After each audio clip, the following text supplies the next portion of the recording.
so should be fun. Anyway, thank you guys so much for being here.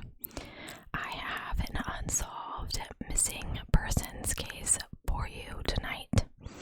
I asked you guys for suggestions. I would love to have some more in the description box down below. As I was searching for a missing persons case on my list, I realized it is severely lacking some of those. So if you did not comment on that community post, please do so in the comments down below and suggest to me which missing persons case you would like to see. This case was suggested, just not on that post. And thank you for the person who suggested it. I'm not going to mention your name because maybe you don't want me to do that. This is the case of Traci Kegley. And let me tell you, there is not a lot of information about this case.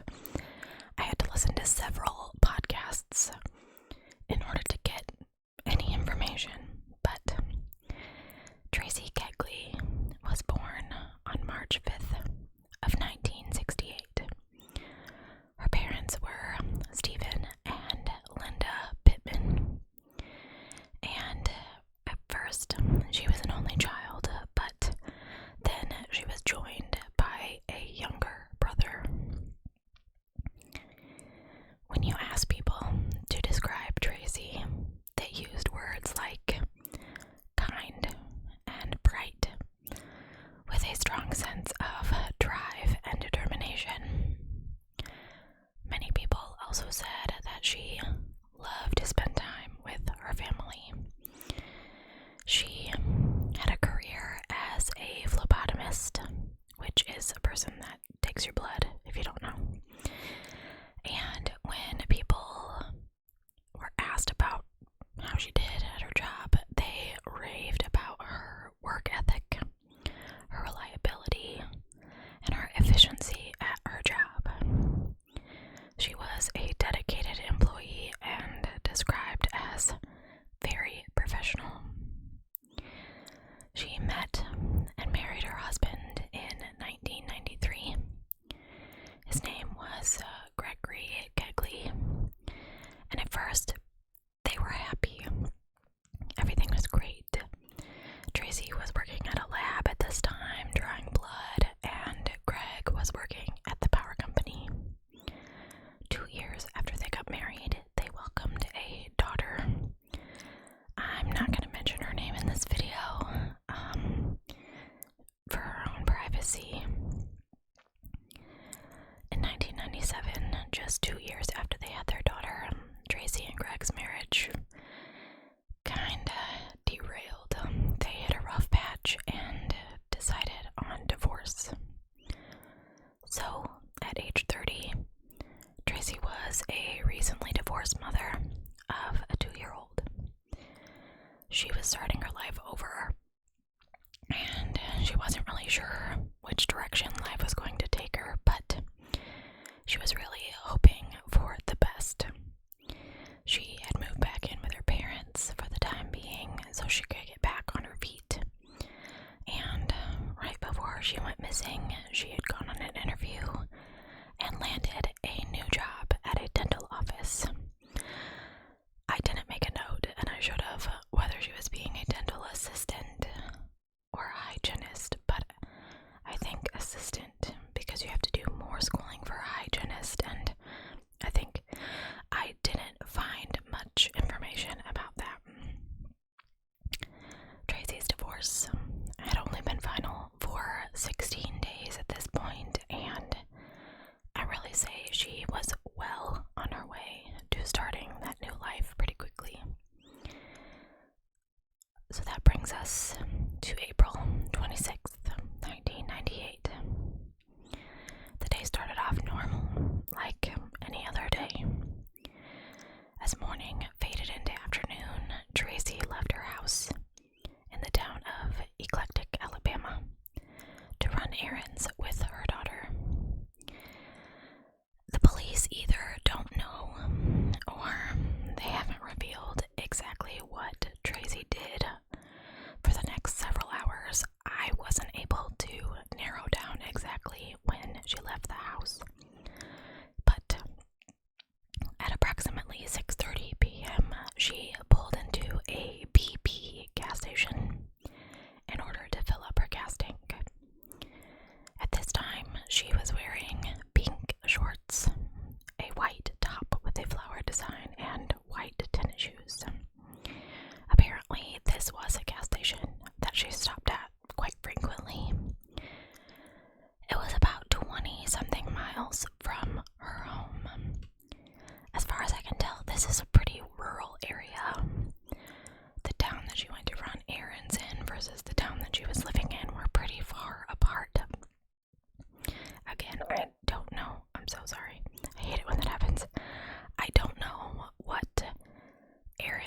was running, but I do know there were many different ways to get from one down to the other. So she's at this BP gas station, and people see her there. It's pretty hard for witnesses to avoid noticing her because she got into an argument with someone at this gas station. Now, I say someone because sometimes it was 2 people, and sometimes it was 3 people, depending on which article you read or what podcast you listened to. The details of this argument and how heated it got have not been revealed. Again, there's just not a lot of stuff on this case. What is known is those people got into their car and went one way. Traci got into the car with her daughter and went the other. So little did these witnesses who saw this fight know that they would be the last people that ever saw Traci Kegley alive. When Traci didn't return home that evening, her parents were pretty concerned. This wasn't like her. She had her daughter with her. She was only 2, so keeping her out all night just really wasn't feasible. So, late in the evening, her parents decide to go looking for them. They figure maybe she broke down, maybe she had a flat, maybe she just had car trouble in general. So they recruit Traci's best friend, Tammy, and they drive around looking for the mother and the baby. The 3 of them drive around all night looking for Traci. Again, despite their best efforts, they didn't find her or her car or the baby. Before they would report her missing to the police, though, the police were already investigating a pretty strange scene. Around 9 a.m., a driver going through the area noticed a white 2-door Geostorm pulled over on the side of Old Georgia Road. The car was in a relatively isolated area, several miles from the nearest town, and it was surrounded by really thick woodlands, and even though there was no sign of an accident, this passerby, it was a gentleman, wanted to make sure everything was okay. As he approached the vehicle, he noticed some movement inside, and as he got closer, he was completely flabbergasted by what he saw.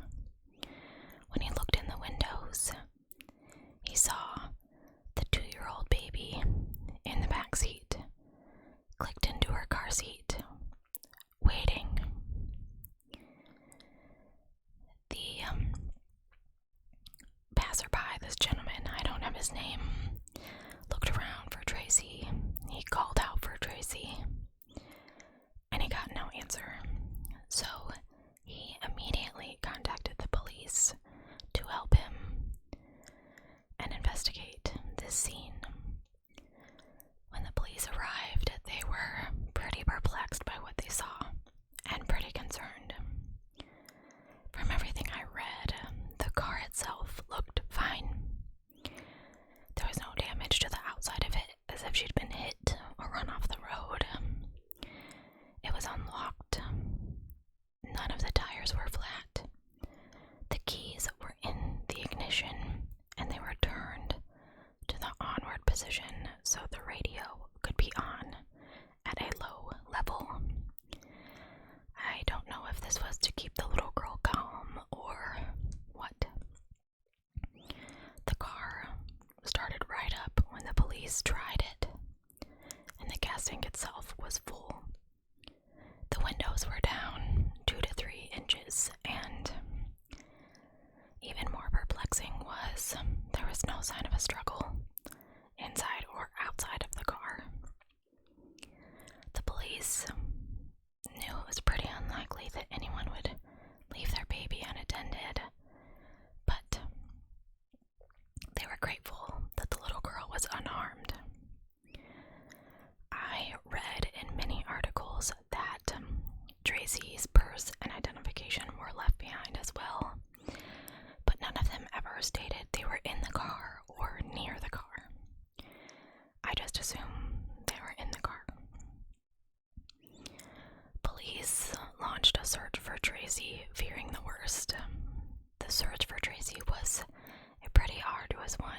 said this was a pretty woodsy area. There was rough terrain. The woods surrounding the area were thick. There were multiple pits and quarries in the area that were flooded with water and needed to be searched. It wasn't very long before the media got a hold of Traci's story and reported the young child left behind and her missing mother. However, even with the community aware of Traci's disappearance and over 200 people showing up to search for her, it proved to be fruitless. No trace of Traci was ever found. No witnesses ever came forward to the events that led to the young mother's white Geostorm being left on the side of the road with her little baby inside of it. Unfortunately, despite how tirelessly the police and the public worked on this case, it soon went cold. Very cold. Speculation on what happened to Traci started immediately, as they do in all of these cases. Some of the residents in the community believe she had fallen victim to a random attack, but the police really kind of set on a different theory. Investigators felt like someone local to the community had targeted Traci, and more likely than not, it was someone that she knew personally. 20 years later, the state of Alabama's Bureau of Investigation took over this case. It was a division that was better equipped to deal with cold cases, and after years of waiting, a tip came through that they considered viable. Came through Crime Stoppers in 2016. This tip led investigators in a completely new direction. It was considered credible, but as credible as it was considered, it took almost a full year to verify the information that this tipster gave investigators. Once the information was authenticated, investigators began their search near the town of Tallahassee, in an area 20 miles from where Traci's car was found. This search was one of the biggest in Alabama's history. 20 law enforcement agencies, 17 search and cadaver dog teams, and 6 private companies with specialized search devices participated in the hunt for evidence. The property that was searched made it more complicated. It was once a deer farm, so investigators had to deal with the multitude of bones in the area left behind after these animals had died. This made it difficult for investigators to distinguish between valid evidence and a deceased animal. I cannot imagine. Investigators did not give up. While they were unable to find Traci's remains, they did find some sort of potential evidence on the last day of the search. And although it was a couple of years ago, that evidence has not been revealed to the public. Traci's parents, the Pittmans, have never given up hope for their daughter. They hope to bring her home one day and to put the person who took her from their family behind bars. The Pittmans want the public to know that her daughter is doing well. She's grown into a happy, healthy woman, and they hope to provide her with the answers as to what happened to her mother one day. I read that she didn't remember anything about what happened, and at 2 years old, I imagine that is probably the case. Traci Pittman Kegley's case is still considered open and active. Investigators do have several suspects and a person of interest in mind. However, they need to make more evidence in this case. They need to find more evidence in this case before they can make an arrest. If you have any information on what happened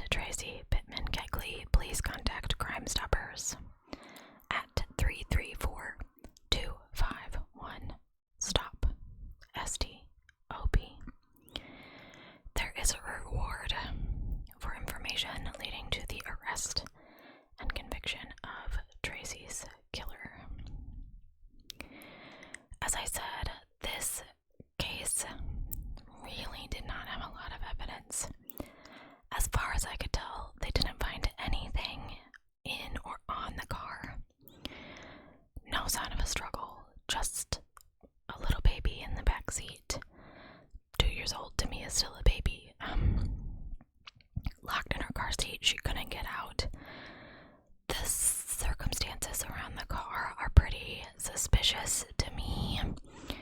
Like, the windows were rolled down, the key was forward, the radio's playing. It felt like she stopped the car and got out to speak to someone, and this someone took her. That seems very strange to me on a rural stretch of road that she would do that. But there weren't any, like, tire marks or burnout marks, like she'd stopped very quickly. She was on the side of the road, parked normally, not askew or anything like that. Many people drove past this car without seeing the toddler inside. I'm so thankful that that one passerby stopped just to make sure that everything was okay. This kind person who had no idea that there was a little baby in that car. Who knows how long she could have sat there before someone investigated this car on this rural stretch of road. So thank goodness for the kindness of strangers. But it's completely bizarre to me that nothing else has come up. I do understand that they're keeping some things close to the chest, which I get, but I hate, because I need to know, like, what was she doing that day? Who else did she see? Who was it that she was fighting with? I don't know if those things have ever been revealed. I know that everyone always suspects, myself included, this spouse, but I don't really, I don't know. I mean, it was a pretty amiable divorce from what I read, and the baby went right to him after, which tells me that the grandparents didn't have any cause to fight him for custody for fear he was going to mistreat or hurt that little girl. So I don't know necessarily in this case if I suspect the spouse for once. I assume if they have a person of interest in mind, it is someone local, someone that knew her, someone that convinced her to get out of the car with her baby. I do find it strange that there wasn't any sign of struggle. I mean, I guess for me, if I see someone I know and I pull over and I have my baby in the car, we would have sat in my car with the baby. She's 2. She's not going to rehash my conversation with someone else, even if it's things I don't want other people to hear. So instead of leaving the radio on low and going to sit in their car, we could have just sat in my car. I don't know. I feel like she would have struggled if she was on the side of the road discussing something with someone and they abducted her. Something. Drag your feet, drop your purse, I don't know. But again, I couldn't find whether the purse was in the car or out of the car. If it was out of the car, that makes it even more suspicious to me. If it was in the car, it still stands by my theory that she just got out of the car thinking it would be a quick conversation and she would be right back on her way. I have to wonder, and I did not MapQuest it, I should have, how many different roads there were between this town and her hometown, because if her parents and her best friend drove around all night looking in ditches with flashlights, thinking maybe she ran off the road, how did they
if you're not